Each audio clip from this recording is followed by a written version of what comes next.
এক ফ্ল্যাটে একজন বয়স্ক মহিলা থাকতেন। তার বয়স ছিল 70 বছর এবং তিনি ওই ফ্ল্যাটটাতে ভাড়া থাকতেন। তো ওই ফ্ল্যাটের যিনি মালিক ছিলেন তিনি বেশ কয়েকদিন ধরে সেই বয়স্ক মহিলাকে বলছিলেন যে আপনাকে একটা নতুন থাকার জায়গা এখন ব্যবস্থা করে নিতে হবে, আপনাকে এই ফ্ল্যাট ছেড়ে দিতে হবে, তার কারণ আমি এই ফ্ল্যাটটা বিক্রি করে দিচ্ছি। সেই মহিলা পড়ে গেলেন বিশাল বিপদে। এই 70 বছর বয়সে এই বৃদ্ধা অবস্থায় তিনি এখন নতুন থাকার জায়গা কোথায় পাবেন? তার হাজব্যান্ড মারা গেছিলেন 5 বছর আগে এবং তার কোনো সন্তান ছিল না। তো তিনি পড়ে গেছিলেন মারাত্মক বড় একটা সমস্যায়।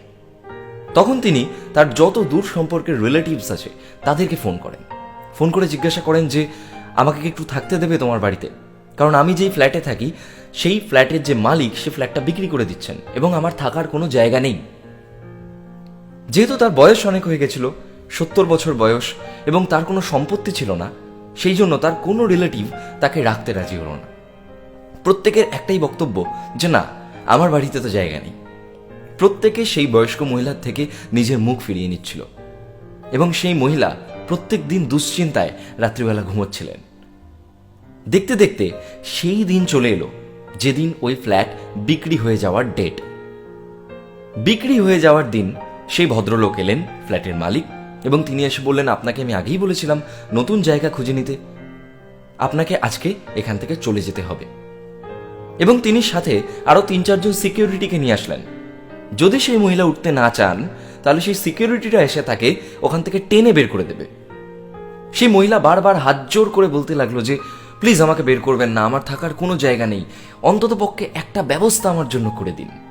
কিন্তু সেই লোক শুনতে নারাজ।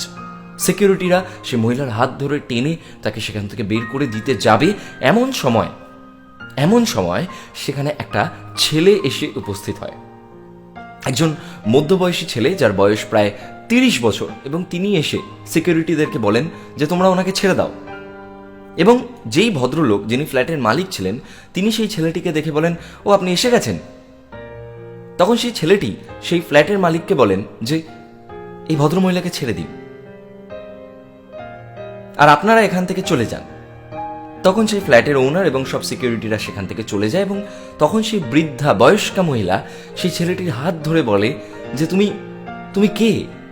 তোমাকে ভগবান পাঠিয়েছে আমার কাছে, প্লিজ তুমি আমার জন্য কিছু একটা ব্যবস্থা করো। আমি এখানে ছাড়া আমার আর কোনো থাকার জায়গা নেই, আমার সব রিলেটিভরা আমাকে ডিনাই করে দিয়েছে, প্লিজ আমার জন্য একটা থাকার জায়গা করে দাও। তুমি কে? তখন ছেলেটি বলেন যে আমি এই ফ্ল্যাটটা কিনেছি এবং আমি আপনাকে এই ফ্ল্যাটটা দিয়ে দিতে চাই, আমি এই ফ্ল্যাটটা আপনার নামে দিয়ে দিতে চাই, লিখে দিতে চাই। সে ভদ্রমহিলা তখন আকাশ থেকে পড়লেন যে কেন, আমার নামে কেন লিখে দেবে তুমি? তখন সেই ছেলেটি একটা দারুণ গল্প বলে, একটা ছোট্ট ঘটনা বলে।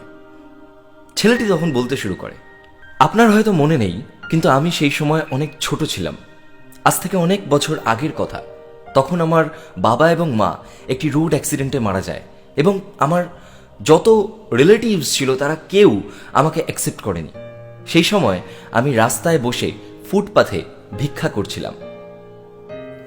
একদিন আপনি আর আপনার হাজবেন্ড সেই রাস্তা দিয়ে হেঁটে হেঁটে যাচ্ছিলেন এবং আমি আপনার এবং আপনার হাজবেন্ডের কাছে বলেছিলাম আপনাদের কাছে প্লিজ যদি কিছু ক্যাশ থাকে আমাকে দিয়ে হেল্প করুন। আপনার হাজবেন্ড ডিনাই করে দিলেও আপনি ডিনাই করেননি। আমার আজও মনে আছে আপনি খুব সুন্দরী দেখতে ছিলেন এবং আপনি আমার কাছে এসে আমাকে কিছু ক্যাশ দিয়েছিলেন এবং তার সাথে আপনার গলায় যে লকেটটা ছিল সেটা আমাকে দিয়ে বলেছিলেন যে this is your lucky charm, এই লকেটটাকে সবসময় তোমার সাথে রাখবে। আপনি আমাকে যে ক্যাশটা দিয়েছিলেন সেই ক্যাশটা দিয়ে পরবর্তীকালে আমি আমার পড়াশোনা করি এবং পড়াশোনা করবার পর আমি গ্র্যাজুয়েট হই। তারপর আমি এখন রিয়েল এস্টেটের বিজনেস করি এবং যখন আমি এই ফ্ল্যাটটা কিনতে আসি সেই সময় আমি এখানে আপনার নাম দেখতে পাই এবং আমার আপনার নাম মনে পড়ে যায়, কারণ আমি আপনাকে ভুলিনি, আপনার জন্য আমার জীবন দাঁড়িয়ে গেছে। আমি আপনাকে কি করে ভুলবো? আপনার নাম আমি যখন দেখতে পাই তখন লুকিয়ে এসে একদিন আমি দেখে যাই আপনি কি সেই মহিলা যার কথা আমি ভাবছি, এবং আই ওয়াজ 100% রাইট, আপনি সেই মহিলা যিনি আমাকে হেল্প করেছিলেন। তাই জন্য আমি চাই না যে এই বয়সে এসে, এত বয়সে এসে আপনি আপনার বাকি জীবনটা খুব কষ্ট করে কাটান। তাই জন্য আমি এই ফ্ল্যাটটা আপনার নামে লিখে দিতে চাই একদিন আপনি আমার জীবনকে তৈরি করে দিয়েছিলেন।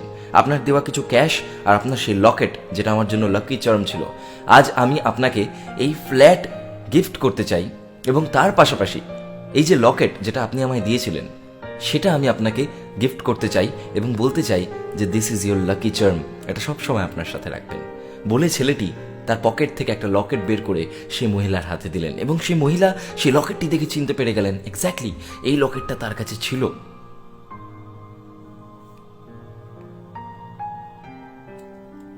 এই ছিল ঘটনা। কি বুঝলে গল্পটা শুনে? কিরকম লাগলো গল্পটা? আমরা প্রচুর সময় এমন হয় যে আমরা মানুষকে হেল্প করতে চাই না। প্রচুর সময় এমন হয় যে আমরা যে কোনো মানুষ যারা আমাদের কাছে অনেক হেল্প চায় তাদেরকে আমরা হেল্প না করে চলে যাই। কিন্তু আমাদের উচিত প্রত্যেককে হেল্প করা, কারণ মানুষকে হেল্প করা এক ধরনের ইনভেস্টমেন্টের মতো।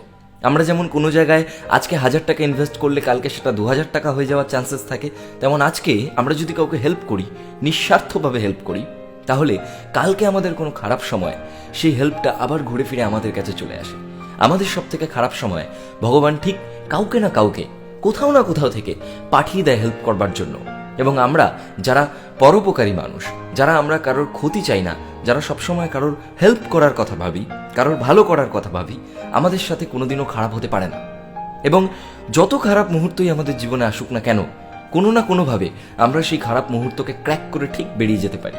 কারণ এই গোটা পৃথিবী, ঈশ্বর, ভগবান, প্রত্যেকটা মানুষ তখন আমাদের হেল্প করার জন্য নিজের 100% দেন এবং আমরা কোনো বিপদে পড়ি না।